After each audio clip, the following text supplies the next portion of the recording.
मैज़गॉन dock ship builders limited.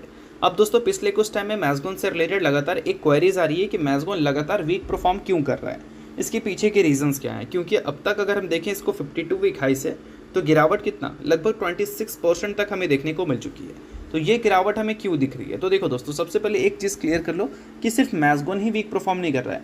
मैज़गॉन जिस sector से belong करती है वो है डिफेंस सेक्टर। पिछले 15 ट्रेडिंग सेशन देख लो, 15 ट्रेडिंग सेशन में से maximum trading session defence index आपको नेगेटिव क्लोज होता हुआ दिखा है। तो इसका मतलब ये तो नहीं कि वो अकेले मैज़गॉन की वजह से ही नेगेटिव क्लोज हो रहा है। बोल सकते हैं कि जितनी भी डिफेंस कंपनी मार्केट में लिस्टेड है, मैक्सिमम डिफेंस कंपनी पिछले कुछ टाइम से लगातार गिर रही है। रीज़न वैल्यूएशन को बताया जा रहा है।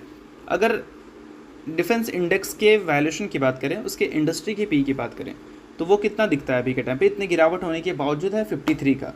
अब इसी को अगर निफ्टी के पी से कंपैरिजन करें तो मोर देन डबल दिख रहा है। तो निफ्टी 50 के पी से कंपैरिजन करना कोई लॉजिक तो नहीं बनता है, बट हाँ इस चीज़ को हाईलाइट किया जा रहा है कि अगर मार्केट के पी से कंपैरिजन करें डिफेंस के पी को, तो डिफेंस का पी क्वाइट एक्सपेंसिव हमें दिख रही है।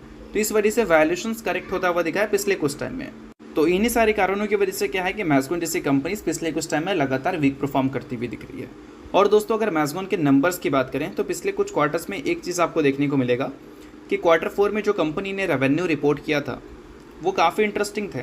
बेस्ट रेवेन्यू कंपनी का देखने को मिला था अगर देखा जाए एक पर्टिकुलर फाइनेंशियल ईयर में। तो मतलब एक पर्टिकुलर क्वार्टर में किसी भी फाइनेंशियल ईयर का अगर आप देखें, जो कि था 3174 करोड़, बट प्रॉफिट कितना आया था?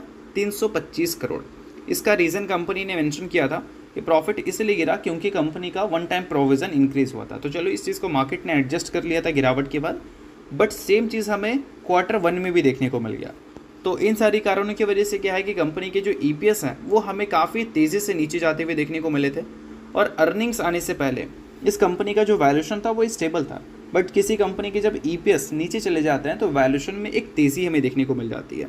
और वो तेज़ी पिछले कुछ टाइम में इस कंपनी के वैल्यूएशंस में आपको देखने को मिल ही रहा है। और अर्निंग्स तो ख़राब है, अर्निंग्स को तो अच्छा नहीं बोल सकते ना, बट अर्निंग्स ख़राब होने की वजह से वैल्यूएशन अगर ऊपर गया तो उसको एडजस्ट तो करना पड़ेगा।